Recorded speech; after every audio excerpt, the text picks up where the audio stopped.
In this Golf Smart Insight, I'm going to talk about why fall is my favorite season to make swing changes. Okay, for most of us, deciding when to make a swing change is a complicated issue. You know, I've got kind of tournaments, I've got the whole ability to practice, and I've got my time constraints. So what ends up happening is a lot of golfers, spring comes around, and I now have time to practice, but I also have time to play, so I'm practicing a lot, I'm playing a lot, and before I know it, my tournaments are upon me.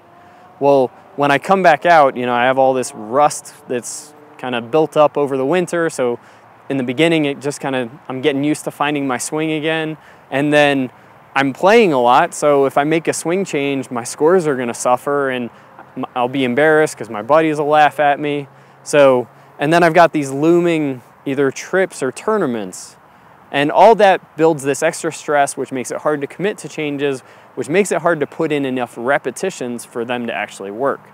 So the fall and the winter, I think, is the hot spot for most amateurs to make their swing changes. And here's a couple of reasons why. One, you don't have any tournaments coming up. So you'll be less worried if you're having a bad day because you're making progress, you're working on something that builds long-term results.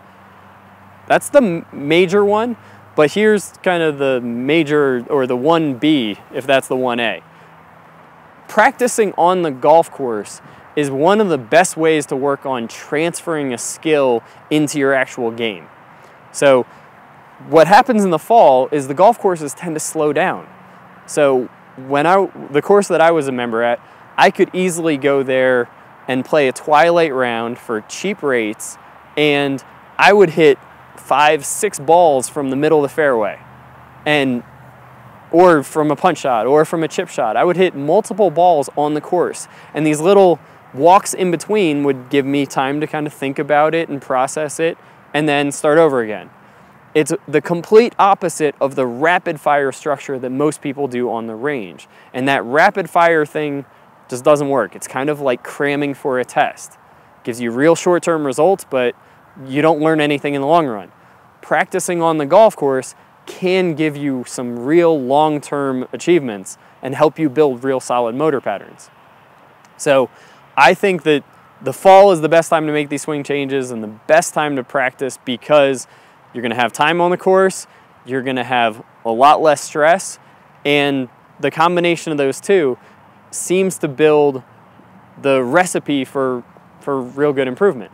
And the fun thing is, there's still enough nice days that you get to go out and play on the course with your buddies and see the effects of these changes that you're making, which helps you buy into it, which then helps your brain commit to it.